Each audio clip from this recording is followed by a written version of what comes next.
ary ny rano latsaka no hividianany ahy sy anao mpanota mibebaka. Indray moa de varina antsika hoe za mpanota de tian'Andriamanitra. Ny mpanota mibebaka, ny mpanota miala amin'ny fiainana tsy manjary, ny mpanota miaiky ny tsy fahatanterahana ka mivily lalana mila famonjena. Io leo malahelo am-panahy, mahatsapa ny tsy fahatanterahana, mahatsapa ny tsy fahamarinana, mangetahita fanamarinana avy any ambony, mangetahita fanamarinana avy any an-danitra, ka avy Jesosy hanomeny zavatra rehetra asy anao. Ina ty zavatra rehetra ty? De ny famelan-keloka. Ina ty zavatra omenantsika ty? De ny famindram-po. Mba azahoantsika ino? Ny fiainana mandrakizay. Ara zay manantona azy tsy ho laviny, ara zay mangetaheta aminy homeny be da be. Ny ten'Andriamanitra zay anjarantsika anio de araka an'izay voasoratra ao amin'ny filazantsarany Lioka. Lioka 2:12 ny andininy 7:10 ka hatramin'ny 1:20. L'Évangile selon Luc, chapitre 13, chapitre 12, verset 13 à 21. Rehefa hita dia zao vaky teny amin'ny anaran'i Jesosy. Ary nisy anankiray teo amin'ny vahoaka nanao tamin'i Jesosy hoe, Mpampianatra o, teneno ny rahalahiko mba hizara lova amiko. Fa hoy izy taminy, Ralehilahy, iza no nanendry ahy ho mpitsara na mpizara ao aminareo? Ary hoy izy tamin'ny olona, mitandremaka miarova tena mba tsy ho azo ny fieremana ianareo. Fa ny ain'ny olona tsy miankina amin'ny habetsahan'ny zavatra ananany. Dia nanao fanoharana taminy izy ka nanao hoe, ny tanin'ny lehilahy manan-karena anankiray nahavokatra be. Ary izy niezo teo am-pony hoe, ahoana no ataoko fa tsy manana fitoerana hamoriako ny vokatra aho. Ary hoy izy, izao no ataoko, hanjava ny trano fitehirizako aho ka hanao zay lehibe kokoa. Ary ao no hamoriako ny variko rehetra sy ny fananako. De ilaza amin'ny fanahiko hoe aho, ry fanahy io, manana fananana be voatahiry ho amin'ny taona maro ianao, mitsahara, mihinana, misotroa, mifalia. Fa Andriamanitra kosa nanao taminy hoe, ry adala, anio alina no alaina aminao ny fanahinao, ka ho aniza zay zavatra noharianao. Toy izany zay mihary harena ho an'ny tenany ihany, nefa tsy mba manan-karena ny amin'Andriamanitra. Ry ray masina o, mana-masinanay amin'ny fahamarinana, ny tenao no fahamarinana. Amen.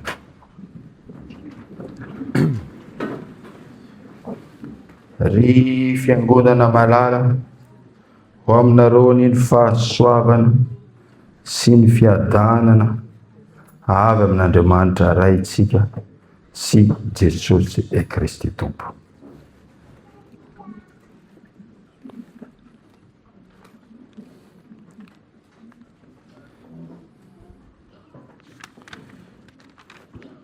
Raha ny tekstany amin'ny taona voalohany dia ny amin'ny Lazarosy manan-karena sy Lazarosy mahantsa. Lazarosy manan-karena ny riaria tao amin'ny harenany, tao amin'ny fananany, ary Lazarosy mahantsa ny tsiriritra sy nangataka zay latsaka amin'ny latabatsany, fa tsy nahazo fa ny amboa no nitselatselaka ny fery taminy. Ary rehefa maty izy, ny Lazarosy mahantsa any antsasany Abrahama, Lazarosy manan-karena lasa any amin'ny fiaina tsy hita, ary ny jajajaja ny antso famonjena, ka mba niteny hoe mba iraho Lazarosy mahantsa io, hanambara amin'ny rahalahiko, fa sahala amin'ny fiaina kokoa ny fiainany, mba tsy ho aty izy. Fa hoe ny fanoharana tao hoe rehefa tsy mihaino ny Mosesy sy ny mpamina, rehefa tsy mihaino ny tenin'Andriamanitra izy, rehefa tsy mihaino ny Toriteny izy, de na de ny olona mitsangana avy amin'ny maty ara de tsy nohany intsony. Zay ny amin'ny taona voalohany, ary ny amin'ny taona fahatelo de le nivakitsika teo dia ny amin'ny hoe tahanaraka an'Andriamanitra. Raha misy olona tahanaraka ny Jesosy dia mila mahafoy ny zavatra rehetra, mahafoy ny zavatra rehetra, ary tsy azo atao mpianany raha tsy mahafoy an'izany. Ny texte zarantsika androany anefa dia ato amin'ny filazantsarany Lioka, ilay filazantsara misokatra ho an'ny gentlisy, ilay filazantsara ataontsika hoe vaovao mahafaly ho an'ny malahelo. Fa ny malahelo ambara eto ity tsy le malahelo mahantra, fa ny ory ampanahy ny salama, le olona mikatsaka famonjena, le olona tapidalakaleha, tsy mahita fiainana, tsy mahita mangirana ka mitady ny famonjena avy any ambony. Io no ataontsika hoe malahelo ampanahy eto ity zany. Mangitakita zany fanavotana avy any ambony, mangitakita fanafana avy any an-danitra. Ty texte ity dia miteny ho azy amintsika ary haitsika rehetra. Tsy misy tsy mahalala an'izany texte izany, ary tsy mila manao heviteny lalina akory ara, fa retina ataontsika hoe teny filamatra azona tonga dia hoe ampiasaina mivantana amin'ny teny. Io moa raha atao teny tsotra hoe tsy mila baka plus 20 vao azonao ty teny ity, fa dia mamaky tsotra, manokatra ny fo dia hazava ny tenin'Andriamanitra. Amin'izao fotoana iainantsika zao dia toriana avily ny tenin'Andriamanitra, ary toriana lele hoe ny teolojia ny voninahitra. Andriamanitra zay vavahantsika io dia tompo ny zavatra rehetra, manana ny zavatra rehetra, ka ny mpanaradiana azy tsy hohory, tsy hohory, tsy hahita fahantsana, tsy harary. Satria Andriamanitra tompon'ny fahefana, Andriamanitra be voninahitra, ary Jesosy efa nandresy ny fahafatesana no ivavahana. Ka ny mpanaradia azy dia tsy misy fahoriana. Hany ka ny fitoriana amin'ny fiangonana sasany zay manao an'izy io dia mahatonga ny olona ho maro amin'izany fiangonana izany, ary isaorana an'Andriamanitra koa na edy zany ary. Fa misy an'ilay fiangonana mitory anio hoe ny mpanaradiana azy dia tsy maintsy tafita, tsy maintsy sahala amin'izao. Dia nisy namana kristianina anankiray niangona tamin'ny fiangonana toy izany, dia maro moa zareo manam-boninahitra ao amin'io fiangonana io, dia nahazo asa ny malagasy rehefa mandeha miangona any, dia nahazo asa tsara amin'ny toerana rehetra, satria raha vao kristiana dia ambosevana zareo, raha kristiana dia ambosevana zareo, satria zay moa no tena ampianarinao. Dia noho ny olona eo koa nahitako asa, noho ny olona eo koa nampidirina eo koa hoe vedy fa ahoana, le directeur ato kristiana, dia raha vao dia ina nataonao amin'ny CV kristiana. Dia io zany no miorina amin'ny fiainana sy fampianarana sahala amin'izany zany, ka mahatonga ny hoe fiviliana amin'ny tenin'Andriamanitra, lasa variana amin'ny zavatra ny tany, ary ny fampianarana zay iainana sy raisina zany dia ny amin'izao fiainana sy hitany maso zao ihany, fa tsy mampianatra ny amin'ny mandrakizay, tsy mampianatra ny amin'ny hazo fijaliana, tsy mampianatra ny amin'ny faharetana amin'ny fanarahana ny tenin'Andriamanitra, faharetana amin'ny fanarahana Kristy, faharetana amin'ny fitondrana ny hazo fijaliana. Ny tompo arany amin'ny teny eto ny ziogako, kanefa ny fampianarana zay raisina indray, zay voizina indray, dia ny mifanohitra amin'izany hoe raha tahiny ka manaraka an'Andriamanitra ianao tsy ho possible ny hahory sy hampahantra anao. Dia rehefa tafita ianao zany dia oui, dia izy ty.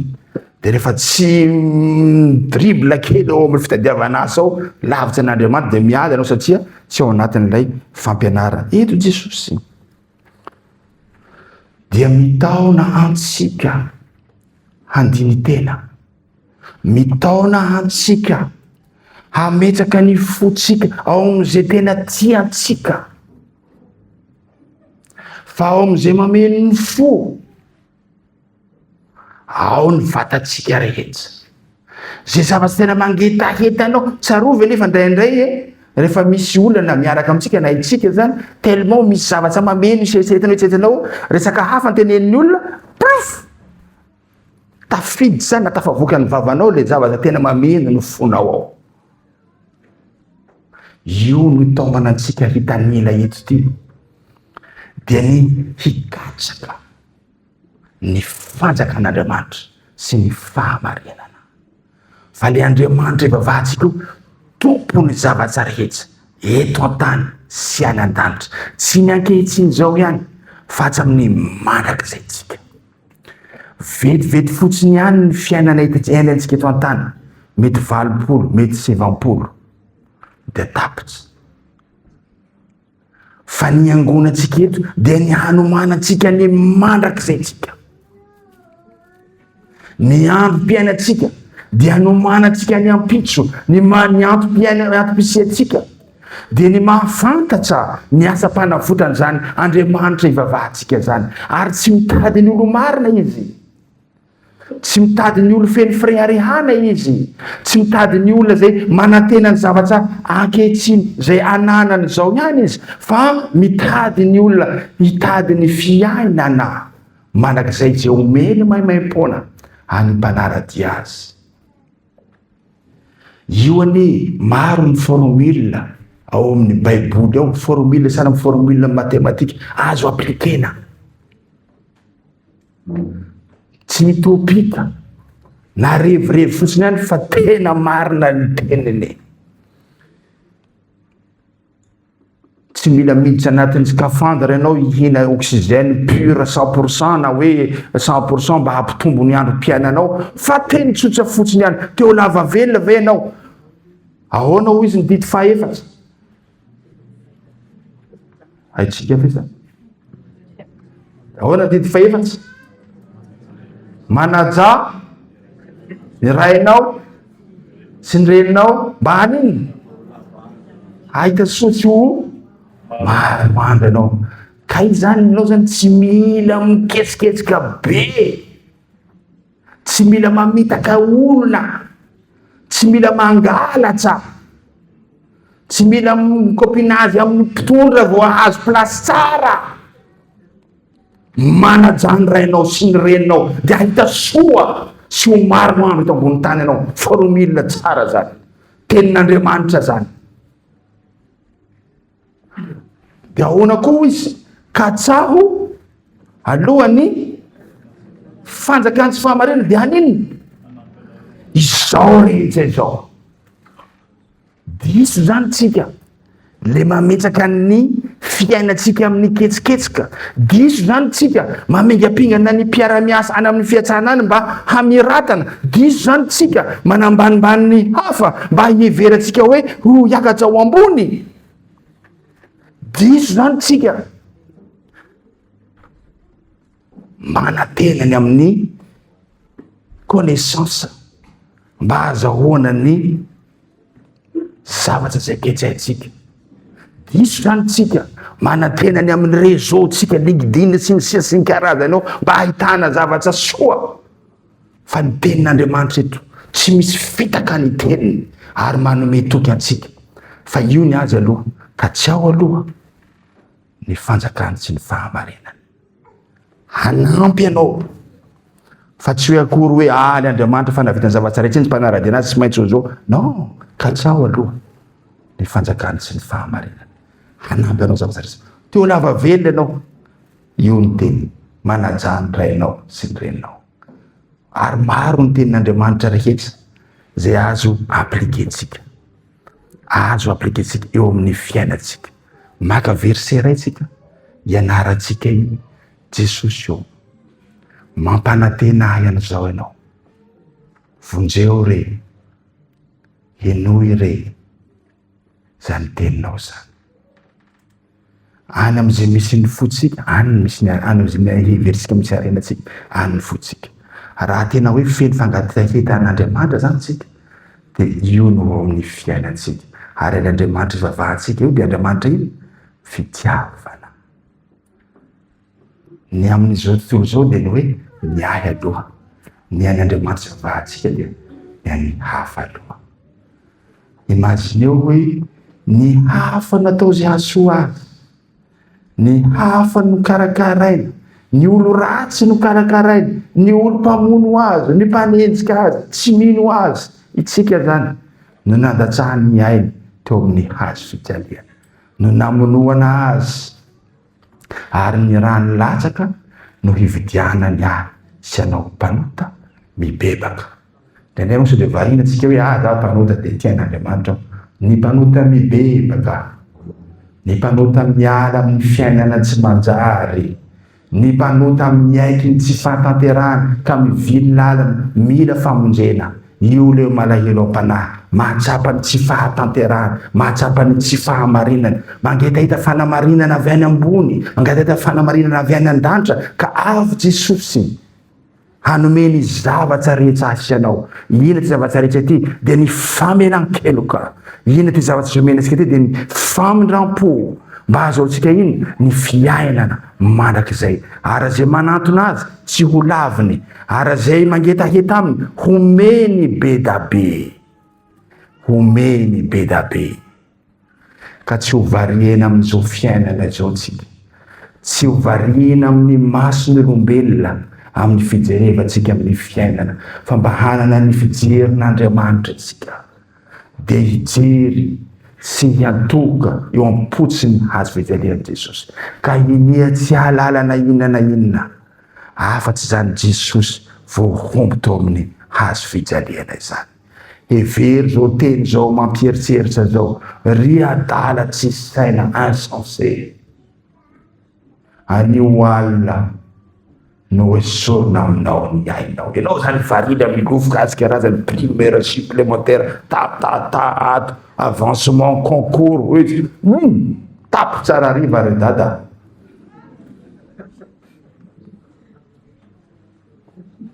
Tapotsy tsy tokeny tapotsy fa tapotsy ny fiheverantsika limité, mba hiaina ny au-delà zao limité hitany maso zao tsika, fa le Andriamanitra ivavahantsika ny tompony zavatra rehetra. Ka ino mahatonga atsika hoe raha sisapon'Andriamanitra, apetsaka amin'Andriamanitra. Dieu voulant hoe ny teny frantsay, rehefa manao projet, io manao projet ao amin'ny fiainantsika de Andriamanitra ao.